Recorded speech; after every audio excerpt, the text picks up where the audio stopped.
अरे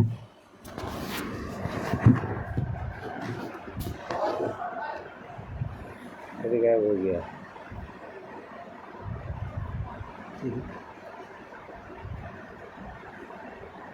गायब कैसे हो जाता है? गायब कैसे हो जाता है? वो कह रहा है घुमाए, ऐसे कह रहा है, ऐसे ऐसे कर दिए।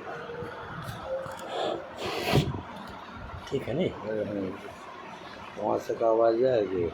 हाँ चलेगा, क्यों चलेगा? मेरा स्टार था उसमें चालू हो गया है। तो फिर शुरू कर दिया गया है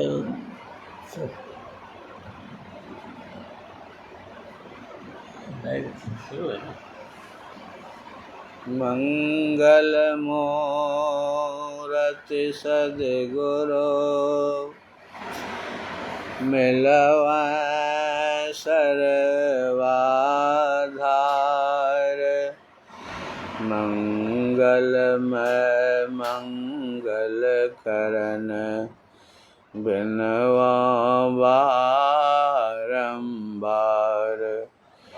ज्ञान उदधि अरो ज्ञान घन सद्गुरु शंकर रूप। नमो नमो बहुबारहे सकल सुपूजन भूप। श्री सद्गुरु महाराज की जय। आदरणीय धर्म प्रेमी सज्जन वृंद तथा धर्मशिला माताओं एवं बहनों, अभी केनोपनिषद में ऋषि की वाणी श्रवण कर रहे थे कि यन मनसा न मनते एना हुर्मनो मतम तदेव ब्रह्मतं यद दमुपास्ते। जो मन से मनन नहीं किया जाता बल्कि जिससे मनन किया हुआ कहा जाता है उसी को तो ब्रह्म जान। जिस इस देश काला अवच्छिन्न वस्तु के लोग उपासना करते हैं वह ब्रह्म नहीं है। वो ब्रह्म परमात्मा इतना बारीक है, इतना सूक्ष्म है कि हमारा आपका जो मन है, मन से भी उस ब्रह्म परमात्मा को नहीं जान सकते। जो मन से मनन नहीं किया जाता, हमारा आपका जो मन है वह परमात्मा इतना सूक्ष्माति सूक्ष्म है कि मन से भी उसका चिंतन नहीं कर सकते हैं। जो मन से मनन नहीं किया जाता बल्कि जिससे मनन किया हुआ कहा जाता है, ये मन भी जिससे मनन किया जाता है उसी को तो ब्रह्म जान। ऋषि बताते हैं कि वह इतना बारीक है, इतना बारीक है कि मन से भी उसको आप मंथन नहीं कर सकते हैं। हमारे गुरु महाराज कहते हैं बुद्धि परे चिंतन ते न्यारा। बुद्धि से परे चिंतन से भी न्यारा है वो ब्रह्म परमात्मा। उस ब्रह्म परमात्मा को हम आप कैसे जानेंगे? गोरखनाथ जी महाराज के अभी हम लोग वाणी सुन रहे थे। गोरखनाथ जी महाराज एक बहुत ऊंचे दर्जे के योगी थे। गोरखनाथ जी, उनके गुरु थे योगी मच्छंदर नाथ जी। मच्छंदर नाथ जी कहीं भिक्षा करने के लिए गए थे किसी नगर में। एक सरस्वती माता जी थी, शायद यही नाम था। वो भिक्षा लेकर आई महात्मा जी को देने के लिए। अब भिक्षा लेकर जब आती है तो मच्छंदर नाथ जी कहते हैं कि माई, उदासी मन से भिक्षा नहीं लेंगे। क्या बात है, क्या उदास हो? तो वो माई कहती है ये उदासी तो बाबा मेरी बहुत पुरानी है। तो बताओ क्या बात है। तो कहती है कि बाबा मैं निसंतान हूँ, अगर आपका आशीर्वाद हो जाता, संतान हो जाए तो सब कुछ ठीक हो जाता। एक फोन रखे वो कर रहे हैं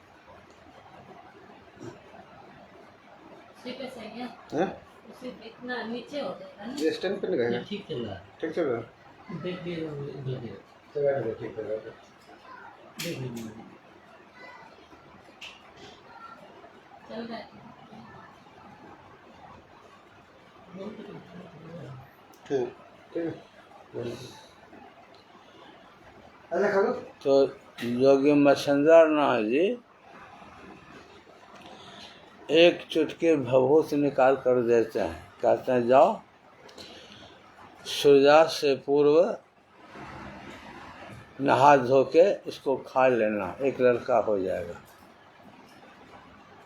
तो माता जी उनको आग्रह करने लगी कि महाराज कुछ भोजन पानी कर लीजिए।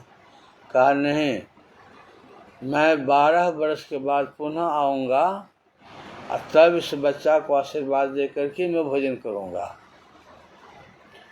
मच्छंदर नाथ जी चले गए। वो उस माई को बहुत बहुत प्रसन्नता, बहुत खुशी हुई, अब हमको बच्चा हो जाएगा, बहुत खुश हुई।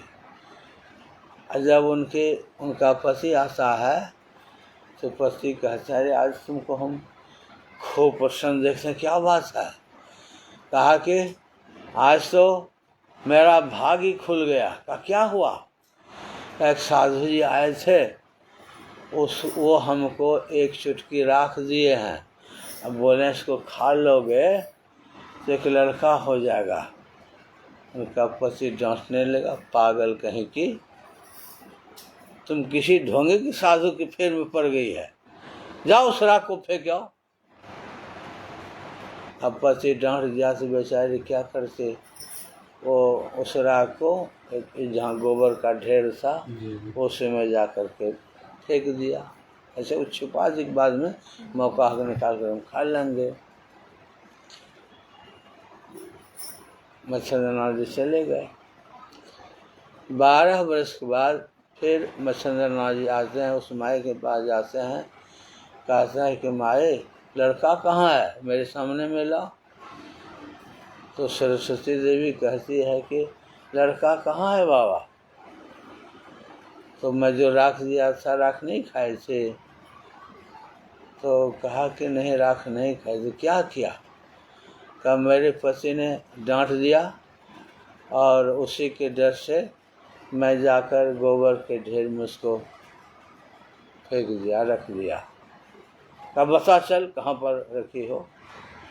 जहाँ पर बताया, जाकर के बताया, जोगी मच्छंदर नाथ जी कहते हैं अरे गोरख 12 साल से गोबर के ढेर में क्या करते, निकलो।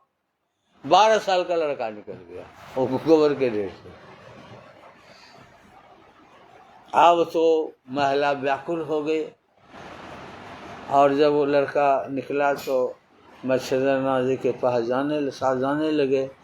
महिला रोने लगी, बाबा मेरा लड़का दे दीजिए, मत ले जाइए। लेकिन मच्छंदर नाथ जी बच्चा को, गोरखनाथ जी को लेकर के चले ही गए।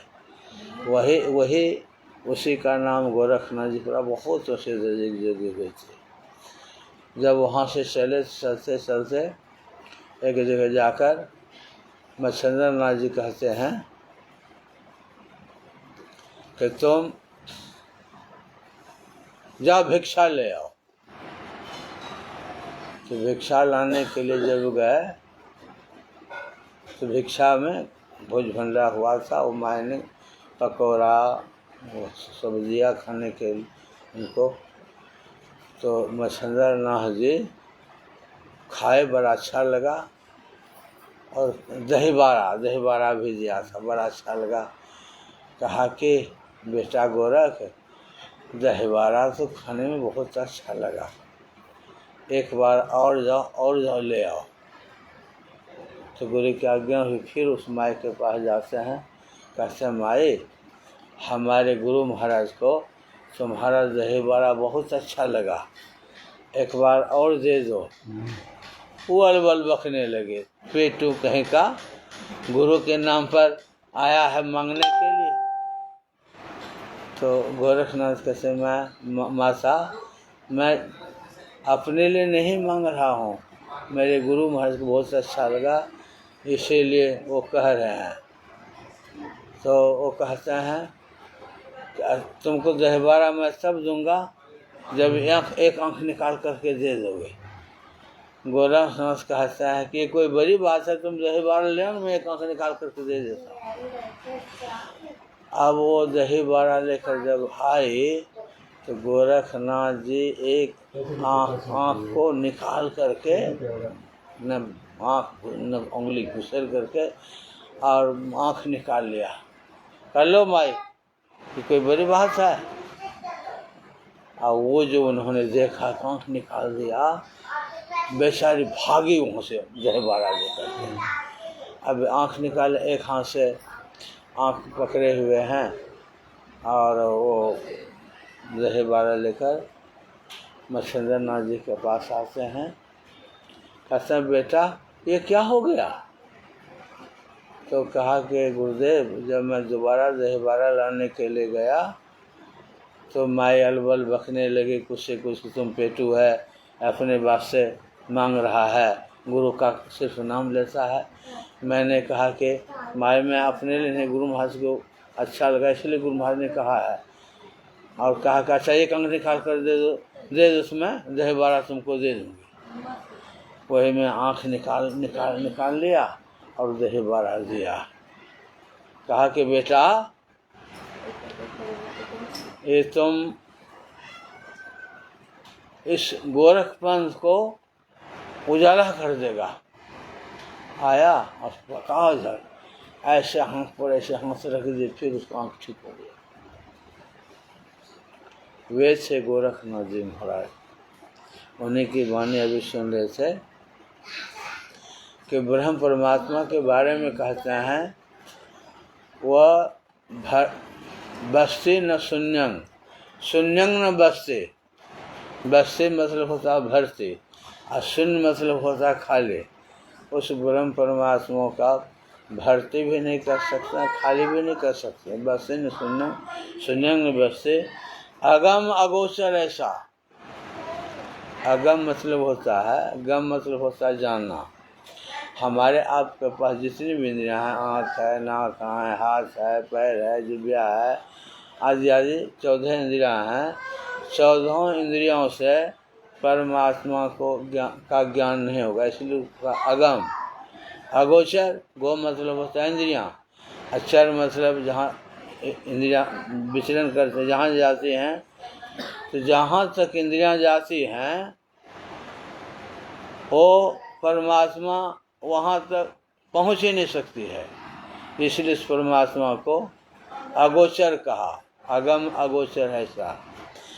गगन शिखर महे बालक बोले हैं। उस ब्रह्म परमात्मा के बारे में गोरखनाथ जी महाराज कहते हैं, आकाश में चोटी, आकाश की चोटी में वो परमात्मा बोलते हैं। परमात्मा को बालक कहते हैं। बालक इसलिए कहते हैं जो बिल्कुल निरा शिशु बालक होता है, उसको कोई छल कपट नहीं होता। अब बच्चा जो भी बोलता है, जो भी करता है, वो बहुत अच्छा लगता है। अब बच्चा का स्वभाव है, जो बच्चा से प्रेम करता है, बच्चा उससे भी प्रेम करने लगता है। बच्चा ये नहीं देखता है कि स्त्री है कि पुरुष है, अमीर है, गरीब है, पढ़ा लिखा है, अनपढ़ है, बच्चा कुछ नहीं देखता। बच्चा को प्यार कीजिएगा, बच्चा आपसे प्रेम करने लगा और उसके पास कोई छल कपट नहीं होता है। इसलिए बच्चा जो भी करता है, हंसता है, बोलता है, बहुत बढ़िया लगता है। तो परमात्मा को बालक को उदाहरण दिया है। जो बालक के समान बन जाता है, परमात्मा उसी का हो जाता है। गगन शिखर में बालक बोले। हम आप जो ध्यान करते हैं और ध्यान करते करते करते जब अंधकार मंडल को पार करेंगे और प्रकाश मंडल में जाएंगे, प्रकाश मंडल के भी ऊपर शब्द मंडल है, उस शब्द मंडल में जब जाएंगे तो शब्द मंडल में भी जड़ प्रकृति का मंडल है, सूक्ष्म मंडल है, कारण है, महाकारण है, ये जड़ प्रकृति का मंडल है। जड़ प्रकृति के मंडल में परमात्मा का जो निकटवर्ती शब्द है उस शब्द को नहीं सुन सकते हैं। ये शब्द भी तो बहुत ऊंचे दर्जे का शब्द है, लेकिन परमात्मा का निकटवर्ती शब्द नहीं है। जो डायरेक्ट परमात्मा का शब्द है वो शब्द नहीं है। परा प्रकृति मंडल का जो शब्द है, वहाँ परा प्रकृति मंडल में जाते हैं, वो चेतन मंडल भी उसको बोलते हैं। उसी मंडल में जाने से उस परमात्मा का ज्ञान होता है। गोरखनाथ जी महाराज कहते हैं कि गगन शिखर, शिखर मतलब हो गया चोटी, और मैं मतलब भीतर, माना हमारे अंतःकरण में कुछ मंडल के ऊपर और कुछ के भीतर वो परमात्मा की ध्वनि सुनाई पड़ती है। गगन शिखर में ही बालक बोल रहे हैं, वाह का नाम धरोगे कैसा, उसका नाम कैसे रखेगा? जिस परमात्मा की ध्वनि सुनाई पड़ती है उसका नाम कैसे रखेगा? नाम तो उसी का रखा जाता है किसी का जिसके किसी का रूप रंग है। जैसे ये लकड़ी का एक कुर्सी बना है, लेकिन कलाकार ने बना दिया, रूप बना दिया तो कुर्सी का रूप हो गया। किसी का पलंग बना दिया तो पलंग का रूप हो जाता है। तो जो बना देता है उसका पहचान के लिए वो नाम रख दें कि सोफा सेट है, ये पलंग है, ये कुर्सी है, ये टेबल है, लेकिन है सब लकड़ी। अलग अलग रूप दे दिया, इसलिए अलग अलग उसका नाम रख देते हैं। लेकिन परमात्मा का नाम कैसे रखेगा? उसका तो कोई रूप रंग नहीं, कोई आकार प्रकार नहीं है, उसका नाम कैसे रखेगा? वाकान गोरखनाथ जी महाराज कहते हैं, वाका नाम धरोगे कैसा, उसका नाम कैसे रखोगे? उसी परमात्मा के बारे में गोस्वामी तुलसीदास जी महाराज कहते हैं, एक अनेह अरूप अनामा अज सच्चिदानंद परधामा, प्रकृति पार प्रभु सब उर्वासे, ब्रह्म निरह अविनाशे, यहाँ मोह कर कारण ना है। वहाँ अगर आप पहुँच जाएंगे उस लोक में, वहाँ पहुँचने पर आपको कोई मोह नहीं होगा। मोह तो अज्ञान अंधकार में होता है। गोसाई जी कहते हैं वह एक है, अनेक है, अरूप है, अनामा है, अजन्मा है, सच्चिद आनंद है। उस ब्रह्म परमात्मा का गोसाई जी कहते हैं कोई नाम नहीं है। इसी को हाथरस के तुलसी साहब ने कहा, तुलसी तोल अबोल, वो अबोल है, अबोल बाने। उपनिषद में आया है अघोषम अव्यंजनम अस्वरम, वह स्वर व्यंजन में आने वाला नहीं है। हम कोई भी आवाज़ बोलते हैं तो हमारे मुँह में उच्चारण का स्थान है, कोई जीव दांत में सटता है तो उसको दंत लौ कहते हैं, दंत नौ कहते हैं, और वही जब मूर्धा में चला जाता है उसको मूर्धन स्व बोलते हैं। तो जी जो है मुँह में जिधर अटता है उस तरह से कहते हैं कुछ शब्द बनता है, लेकिन वह न स्वर है न व्यंजन है। परमात्मा न स्वर है न व्यंजन है, इसीलिए कहा अघोषम अव्यंजनम अस्वरम, वह स्वर व्यंजन भी नहीं है। तो उपनिषद के अमृतनाथ उपनिषद में आया है तो उसका भी कोई रूप, कोई वाणी से नहीं बोला जा सकता है।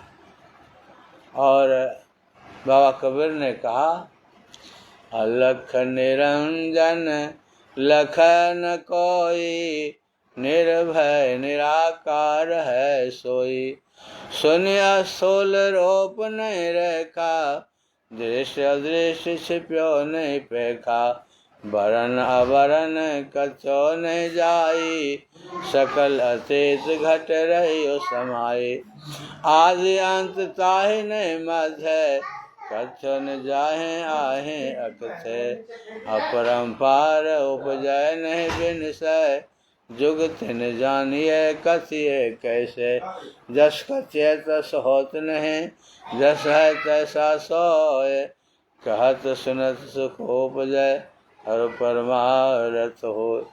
जैसा कथते हैं वो है नहीं, लेकिन कहने सुनने से सुख उपजता है और परमात्मा को झुका होता है। कहत सुनत सुख उपजे, कहने सुनने से, कहने से भी और सुनने से भी सुख उपजता है, परमार्थ की तरफ, परमात्मा की तरफ झुका होता है। लेकिन परमात्मा वाणी का विषय नहीं, इंद्रियों का विषय नहीं है। गगन शिखर में बालक बोले वाह का नाम धरो के कैसा। हमारा आपका जो शरीर है ये 7 धातुओं से बना है। रक्त है, रस है, मेद है, मज्जा है, पसीना है, चमड़ा है, हड्डी है, मांस है, ये 7 धातुओं से शरीर बना है। और यह शरीर मानो एक तो पिंजरा है, जैसे पिंजरा में सुग्गा को रखते हैं, उसी प्रकार जीवात्मा रूपे सुग्गा इस शरीर पे पिंजरा में बंद है। जैसे लोहा के पिंजरा में सुग्गा बंद रहता है, लेकिन पिंजरा से निकल नहीं पाता है।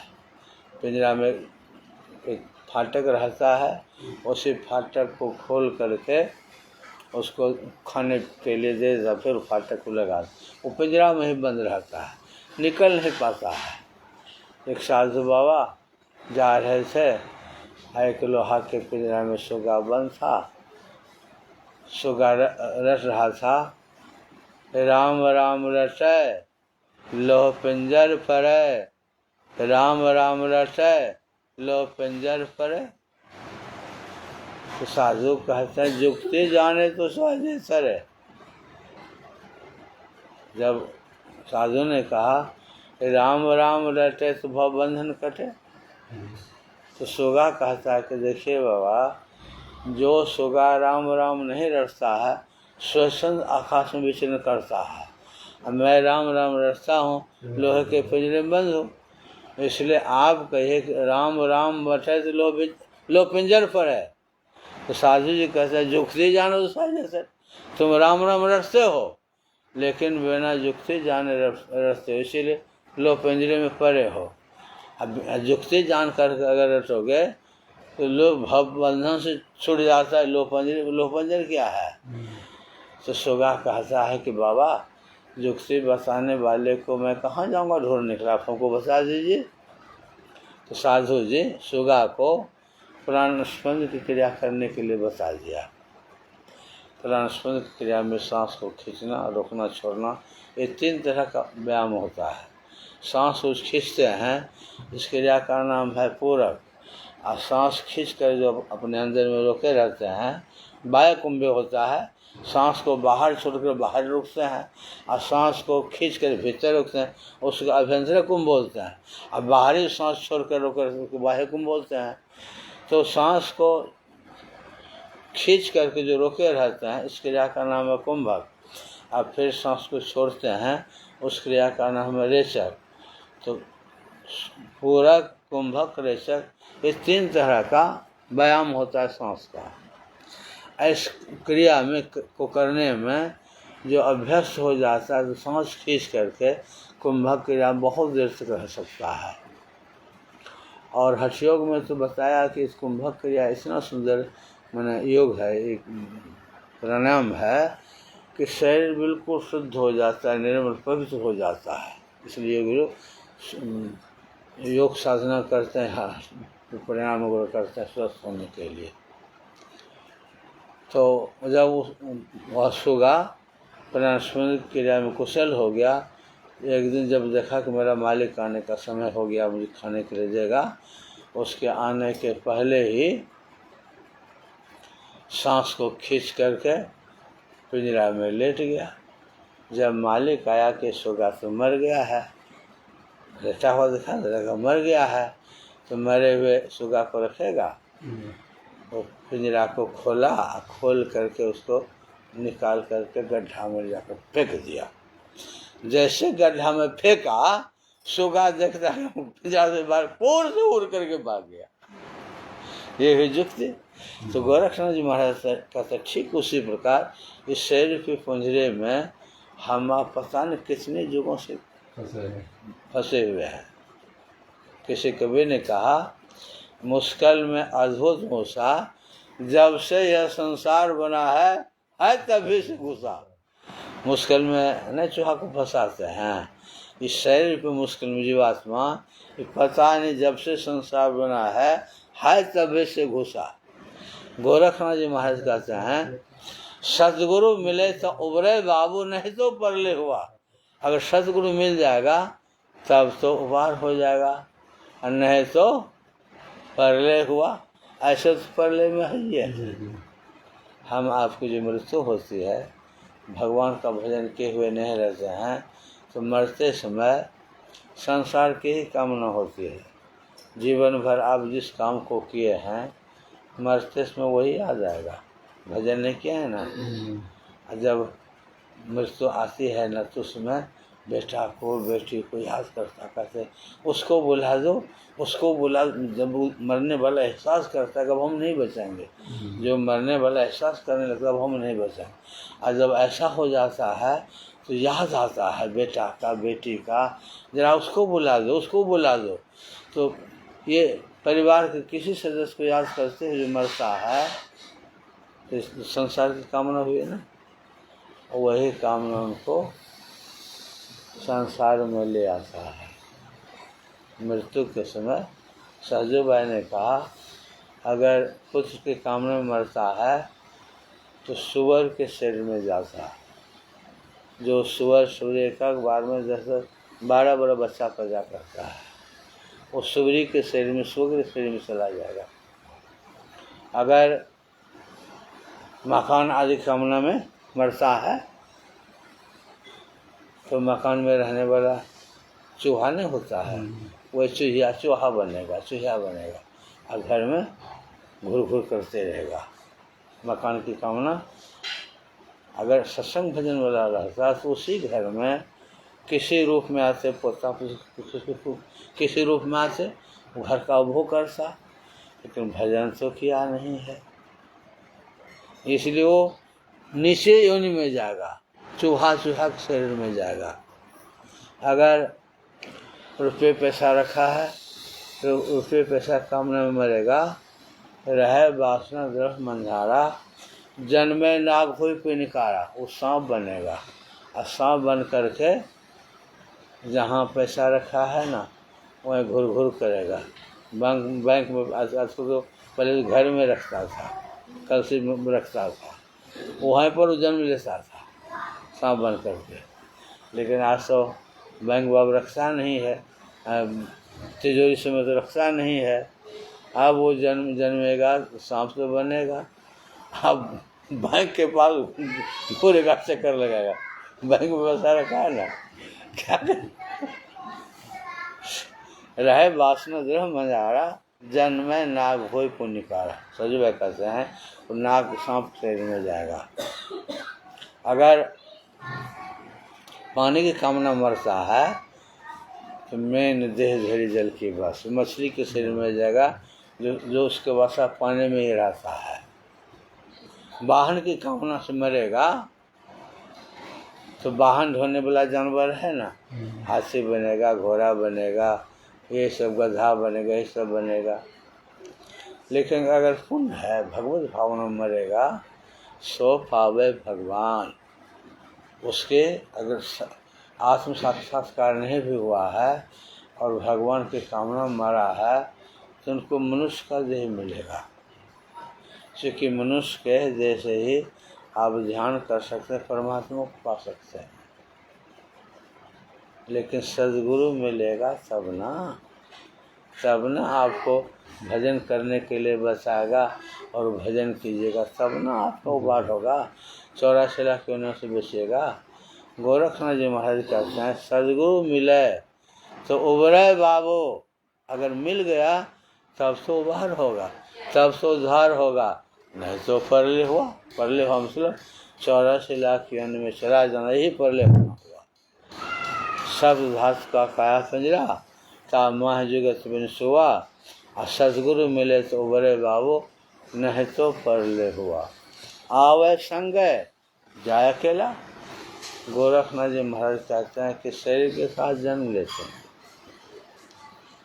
जब मैंने सुना देखा तो नहीं है कि जब बच्चे का जन्म होता है तो मुट्ठी बंधी रहती है। बच्चे का जन्म मुट्ठी बंधी रहती है, और लेकिन जब जाता है तो किसी को देखते मुट्ठी बंधी है, एकदम हाथ खुला रहता, माने कुछ नहीं। जाता है तो इस मनुष्य शरीर पूंजी भी छोड़ करके जाता है। आवे संग आए थे शरीर के साथ में, मैंने शरीर पे पूंजी लेकर आए थे। ये इतना सुंदर शरीर है कि इस शरीर से आप संसार के कामों की भी कर सकते हैं, भगवान का भजन भी कर सकते हैं। लेकिन भजन करने के लिए भी तो आपको समय निकालना पड़ेगा। आप संसार के कामों को भी कीजिए और भगवान का भजन करने के लिए भी समय निकालिए, तब नहीं कीजिए। दोनों काम कर सकते हैं, लेकिन आपको गुरु मिलेगा। गुरु की बातों पर विश्वास कीजिएगा तब ना भजन भी कीजिएगा। समय पर उठिएगा, समय पर जगिएगा। अगर गुरु का ज्ञान को ख्याल नहीं रखे तो खूब खाते पीते खूब 12-1 बजे सोते हैं, मोबाइल देखते हैं, ये देखते हैं। भजन करने का शौक तो है नहीं। भोर में जगकर हमको भजन करना है तो है नहीं। खाया पिया सोया को 8-9-10 बजे जब सोए रहता है, उसको फिर मनुष्य का शरीर मिलेगा, फिर उनको मनुष्य का शरीर नहीं मिलेगा। गोरखनाथ महाराज आवे संग जाए अकेला। संग शरीर के साथ आते हैं और जाते हैं तो शरीर को भी छोड़ करके ही जाता है, अकेले जाता है। किसी की जो मौत होती है, जो मरता है, उसके साथ में कोई जाता है? हाँ, कोई नहीं जाता। आवे संग जा अकेला। अर्थात है गोरख राम रमेला। गोरखनाथ जी महाराज कहते इसीलिए गोरख राम में रम गया, मैंने साधु बन गया। ताते गोरख राम रमेला। ये थोड़ा सा कहा, गर्मी भी लगने लगे। बाबा जी लीजिए, इसको से बंद करते हैं, कीजिए से कैसे करते हैं। वो जो बोला था बस करने के लिए कर दीजिए।